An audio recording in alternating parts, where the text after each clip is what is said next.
மிதுன ராசிக்காரர்களுக்கெல்லாம் இந்த சுக்கிர பயிற்சி எப்படி இருக்கிறது? யாருக்கு எப்படி இருக்குதோ இல்லையோ, உங்களுக்கு சூப்பரா இருக்கும் சார். காரணம் என்ன அப்படின்னா,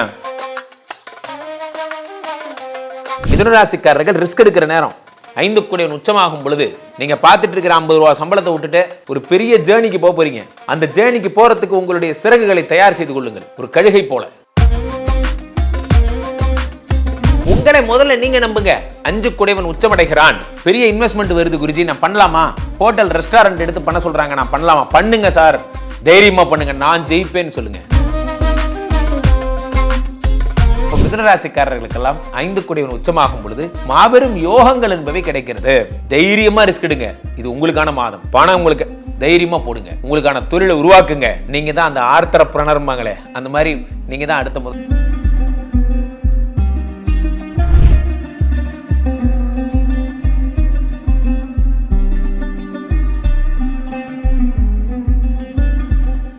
உலகெங்கிலும் இருக்கும் ரியல் ஒன் ஆன்மீகம் நேயர்கள் அனைவருக்கும் வணக்கம். நான் உங்கள் ராம்ஜி. மிதுன ராசிக்காரர்களுக்கெல்லாம் இந்த சுக்கிர பயிற்சி எப்படி இருக்கிறது? யாருக்கு எப்படி இருக்குதோ இல்லையோ, உங்களுக்கு சூப்பரா இருக்கும் சார். காரணம் என்ன அப்படின்னா, 12 குடையவன் சுக்கிரன், 5 குடைய யோகாதிபதி சுக்கிரன் உச்சமடைகிறார். 5 குடையவன் உச்சமடையும் பொழுது என்ன ஆகும்னா, யோகங்கள் அதிகமாகும். என் அன்பு பிள்ளைகளே, இதை பார்த்து கொண்டிருக்கும் மாணவர்களே, இந்த பதிவை பார்த்து கொண்டிருக்கின்ற இளைஞர்களே, இளைஞர்களே, உங்கள் அத்தனை பேருக்கு நான் ஒன்று சொல்றேன். சுக்கிரன் 5 குடையவனாக இருந்து உச்சமானால் என்ன ஆகும் நான் சொல்றேன் பாருங்க. உங்கள் தன்னம்பிக்கை பெருகும், உங்கள் தன்னம்பிக்கை பெருகும், உங்கள் மேல் இருக்கும் சுயமரியாதை, சுய மதிப்பீடு அதிகமாகும். நெப்போலியன் இருக்காரா? நான் சொல்றது அந்த நெப்போலியன் இல்லை, நான் சொல்றது நார்மல் நெப்போலியன். நம்ம ஆளுங்க நெப்போலியன்னாலே போற இடமே வேற. ஸோ நெப்போலியன் இருக்காரு, செங்கிஸ்கான் இருக்காரு, அட்லஸ் இருக்காரு, ஹெர்குலிஸ் இருக்காரு. அட்லஸ் எல்லாம் பிடிச்சி, ஹெர்குலிஸ் எல்லாம் பிடிச்சி சைக்கிளுக்கு பேரை மாற்றி விட்டோம். நம்ம நெப்போலியனை பிடிச்சி சரக்குக்கு பேரை மாற்றி விட்டோம். ஆனால் அலெக்சாண்டரை மட்டும் இன்னைக்கு வரைக்கும் என்ன சொல்றாங்க? Alexander the great. என்ன சொல்றாங்க? Alexander the great. ஏன் அலெக்சாண்டர் த கிரேட்னு சொல்றாங்க? ஏனென்றால் அலெக்சாண்டர் ஒரு இடத்திற்கு போருக்கு செல்வாராம், ஒரு தீவுக்கு போருக்கு செல்வாராம். போருக்கு செல்லும் இடத்துல அந்த தான் சென்று வந்த அந்த கப்பலை எரித்து விடுவாராம். அந்த தீவிலிருந்து அவர் ரிட்டர்ன் போறதுக்கு அவரோட கப்பல் இருக்கு இல்லையா, அந்த கப்பலை அவரே எரிச்சிருவாராம்.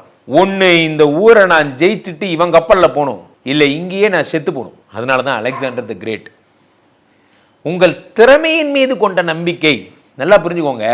நம்மளை விட ரொம்ப கம்ஃபர்ட்டா இருக்கிறவங்க யார் தெரியுமா? கை தொழில் ஒன்றை கற்றுக்கொள், கவலை உனக்கில்லை ஒத்துக்கொள் சொன்னாங்க. கைத்தொழில் ஒன்றை கற்றுக்கொள். எனக்கு ஒரு பானிபூரி போட தெரியும் சார், பொழைச்சிப்பீங்க. எனக்கு நல்லா கோலம் போடுவேன், பொழைச்சிப்பீங்க. நான் மெகந்தி அருமையா போடுவேன், பொழைச்சிப்பீங்க. எங்க போனாலும் பொழைச்சிப்பீங்க. நல்லா புரிஞ்சுங்க. என்னைக்குமே படிப்பு தர்ற அதே கம்ஃபர்ட்டை உங்களுடைய ஸ்கில்ஸும் தரும். சார் நான் பெருசாக படிக்கல சார், ஆனால் கேமரா சூப்பராக பண்ணுவேன் சார், கேமராவில் நான் ஃப்ரேம் அழகாக ஃபிக்ஸ் பண்ணி அழகாக பண்ணுவேன் சார், பொழைச்சிப்பீங்க. இவனை விட நிறையா சம்பளம் வாங்குவீங்க. காரணம் என்ன தெரியுமா? உலகத்தில் இந்த உலகமே இந்த ஸ்கில்லுக்காக ஏங்கி போய் கிடக்கு. நான் எம்பிபிஎஸ் படிச்சிருக்கேன், எம்டி படிச்சிருக்கேன். நம்ம வீட்டு பக்கத்துலேயே இருக்கார் ஒரு டாக்டர், தியாகராஜன் பேர். எம்பிபிஎஸ் படிச்சிருக்காரு, எம்டி படிச்சிருக்காரு. ஒரே ஒரு ஜுரம், 3 நாளாக போகிறேன். அவனு என்னென்னமோ மருந்து கொடுக்குறான், 24 மாத்திரை கொடுக்குறான், சாப்பிட்றேன், ஒன்று கூட சரியாக மாட்டேங்குது. பக்கத்தில் இருக்கிற தேன்மொழி டாக்டர்கிட்ட போகிறேன், ஒரே ஒரு ஊசி தான் பிடிச்ச அந்த அம்மா. இத்தனைக்கு எம்பிபிஎஸ் தான் படிச்சது, 100 ரூபா தான் ஃபீஸு. வீட்டுக்கு போகிறதுக்குள்ளே சரியாக போச்சு. நல்லா புரிஞ்சுங்க, ஸ்கில்லு முக்கியம் சார். தேன்மொழிக்கு தெரியுது, ஒன்றும் இல்லைங்க, சாயந்தரம்னா வெளியே போவீங்களா, கொசு கடிங்க, வேறு ஒன்றும் இல்லைங்க, இந்த மாதிரி இந்த கிரீமை தடவி படுங்க, சரியா இருங்க, முடிஞ்சு போச்சு, அவ்வளோதான். நம்ம போவோம். சந்தானம் போட டைலாக் மாதிரி, ஒரே ஒரு அடி அடித்தான், தலை திருப்பிக்கிச்சு. 10 பேர் சேர்ந்து அடிக்கிறீங்க, டம்மி பேசுங்களா? சில பேர் என்ன பிரச்சனைனே புரிஞ்சுக்க மாட்டான். அந்த தன் மீது கொண்ட நம்பிக்கை, நான் செய்வேன். நன்றாக புரிந்து கொள்ளுங்கள் என் அன்பிற்குரியவர்களே, தோழர்களே, நல்லா புரிஞ்சுக்கோங்க. முதலில் நிலவிற்கு விண்கலம் இறங்குகிறது. நிலவுக்கு விண்கலம் இறங்குகிறது. இறங்கும் பொழுது என்ன சொல்றாங்க? ஒரு அனௌன்ஸ்மெண்ட் வருது, ஸ்பேஸ்ல இருந்து ஒரு அனௌன்ஸ்மெண்ட் வருது, கீழே இருந்து. நம்மலாம் சொல்றமே, நீல் ஆம்ஸ்ட்ராங் தானே நிலவில் முதலில் கால் வைத்தவர். நிலவில் முதலில் கால் வைத்தவர் பேர் என்ன? Neil Armstrong. ஆனால் அந்த நீல் ஆம்ஸ்ட்ராங் பைலட் அல்ல, கோ பைலட், பைலட்டுடைய துணை பைலட். நம்ம வண்டியில நம்ம சொல்றோம் இல்லையா, டிரைவரு கிளீனரு, அந்த மாதிரி ஒரு கிளீனரு. அப்போ ஃபர்ஸ்ட் அங்க நிலவில் இறங்கினோன்னு அறிக்கை வருது, லெட் கேப்டன் வில் பி, கால் வச்சு இறங்கலாம், கேப்டன் நீங்க இறங்கலாம்னு சொல்றாங்க. அப்போ என்ன ஆகுது? இந்த கேப்டனை இறங்குறதுக்கு பயம். கேப்டனுக்கு எத்தனை செகண்ட்? 10 செகண்ட் தான் டைம். நிலவில் கால் வைக்கிறதுக்கு 10 செகண்ட் டைம். கால் வச்சு இறங்குறதுக்கு பயம். கேப்டன் பயப்படுறாரு. என்ன இடம்னு தெரியலையே, நிலா மேலே ஒரே பனியாக இருக்குது, ஒரே ஒயிட் கலரில் இருக்குது.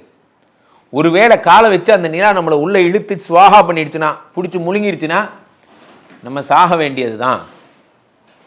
இந்த ரிஸ்க்கு நமக்கு தேவையான ஒரு நிமிஷம் யோசிச்சார் அந்த கேப்டன்.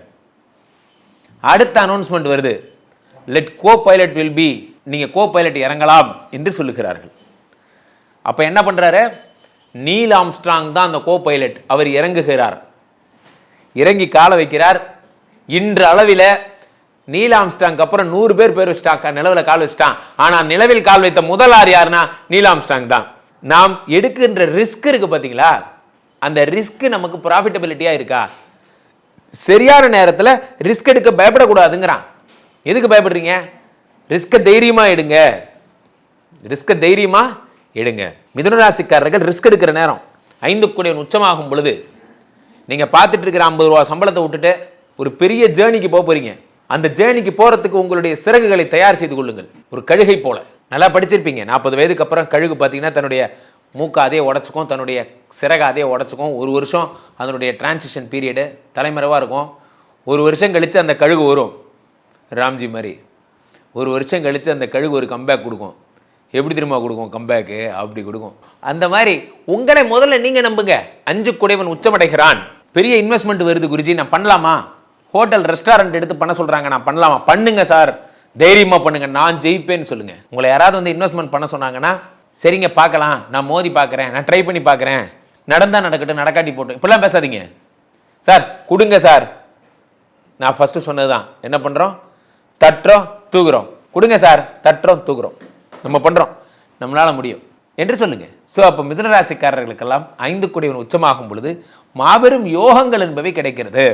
திருமண யோகம், குழந்தை யோகம், எதா இருந்தாலும் நம்ம என்ன சொல்றோம்? யோகங்கள்னு தான் சொல்றோம். கல்யாண யோகம் வந்துருச்சா, குழந்தை பிறக்கிற யோகம் வந்துருச்சா, வெளிநாட்டு போற யோகம் வந்துருச்சா, சொத்து வாங்குற யோகம் வந்துருச்சா, எல்லாமே யோகம் யோகம் யோகம் தான் நம்ம பேசுறோம். இந்த யோகம் வந்துருச்சாங்கிறத நம்ம பார்வை, அந்த யோகம் வந்துருச்சாங்கிறத நம்ம பார்க்கணும்.